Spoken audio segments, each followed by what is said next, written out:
Sabe, em um mundo que parece cada vez mais imprevisível, gerenciar riscos é, sem dúvida, um dos maiores desafios para qualquer organização. Mas e se existisse uma forma de estruturar isso? Uma forma que combina, digamos, uma planta baixa bem clara com um manual de instruções super detalhado? Bom, é exatamente isso que a gente vai analisar hoje. A pergunta de US$ 1 milhão é essa, né? Como uma organização se prepara para aquilo que não consegue prever? A questão aqui não é ter uma bola de cristal, longe disso. É sobre construir um sistema que seja robusto, inteligente e principalmente resiliente. Então, vamos mergulhar nisso. E a resposta começa quando a gente olha para quem faz isso por pura necessidade. Pensa bem, organizações como equipes de emergência, controladores de voo, eles desenvolveram métodos para gerenciar o inesperado com uma precisão incrível. Para eles, não existe opção de errar. E é por isso que eles acabam nos oferecendo um baita modelo para seguir. A base desse modelo é a estrutura, é a nossa planta baixa. Vamos começar então pelo modelo das 3 linhas, que basicamente define quem é responsável pelo quê nessa arquitetura tão complexa que é a gestão de riscos. Pensa nesse modelo como se fosse o organograma da gestão de riscos. Ele não só organiza as pessoas e os processos, mas também deixa tudo preto no branco, definindo quem é o dono de cada responsabilidade. Isso acaba com aquela área cinzenta, super perigosa, sabe? Onde todo mundo acha que o outro está cuidando do assunto. Assim, nada fica esquecido no sistema de proteção da empresa. Lá no topo, supervisionando tudo, está o órgão de governança, que pode ser o conselho de administração, por exemplo. O importante aqui é notar que ele não faz parte de nenhuma das 3 linhas. Ele está acima, definindo a estratégia geral do jogo. É ele quem decide o nível de risco que a organização topa correr para alcançar os objetivos. E no fim do dia, tem a responsabilidade final de garantir que o sistema todo funcione. A primeira linha, bom, essa é a linha de frente. São os gestores, as equipes que estão ali no dia a dia tocando as operações. Como eles são os donos dos processos, eles também são os donos dos riscos que vêm junto. A responsabilidade deles é ser a primeira defesa, identificar e gerenciar esses riscos em tempo real, ali no calor do momento. Aí entra a segunda linha, que age quase como um técnico para o time da primeira linha. São os especialistas em risco, em conformidade, em controles internos. Eles não estão em campo jogando, mas eles dão a estratégia, as ferramentas e a análise para garantir que a primeira linha consiga gerenciar seus riscos do jeito mais eficaz e inteligente possível. Eles basicamente melhoram o jogo de todo mundo. E, por fim, a terceira linha, auditoria interna. A palavra-chave aqui, sem dúvida, é independência. Eles se reportam diretamente ao órgão de governança e dão uma garantia objetiva de que as 2 primeiras linhas estão funcionando como deveriam. Eles são os olhos e ouvidos independentes do conselho, garantindo que o plano está sendo seguido à risca.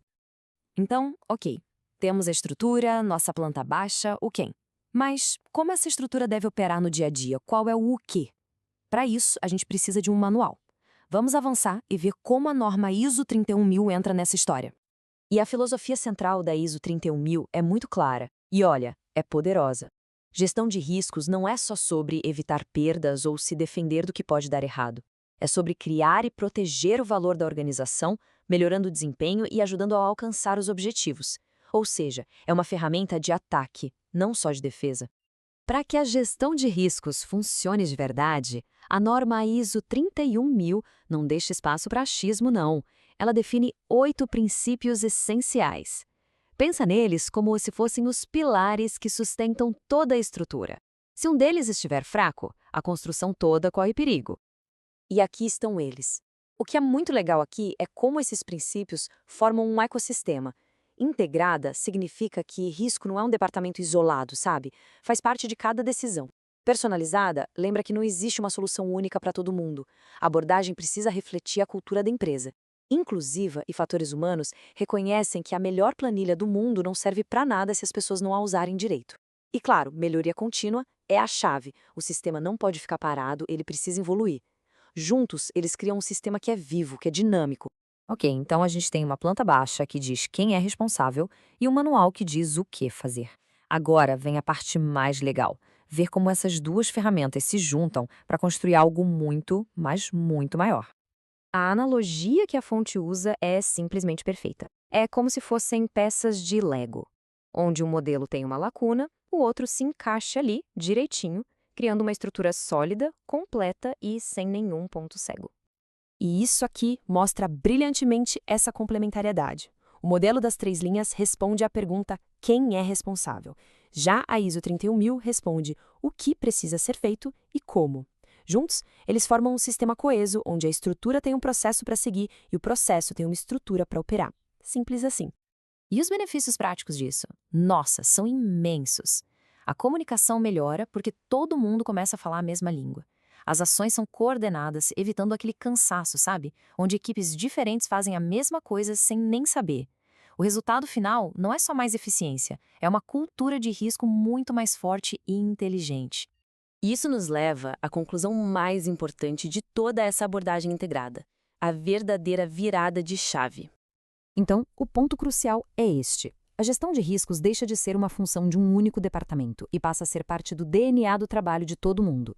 A responsabilidade é distribuída por toda a organização, de forma clara, estruturada e, o mais importante, compartilhada. Como a fonte destaca, o objetivo final não é só ter um modelo bonito no papel, mas construir uma cultura viva. É ensinar para todo mundo as habilidades necessárias para que saibam o que fazer quando um risco começar a aparecer no horizonte. E é para isso que serve toda essa preparação. Não é um exercício teórico, não. É sobre estar genuinamente pronto para o dia em que um risco se concretiza.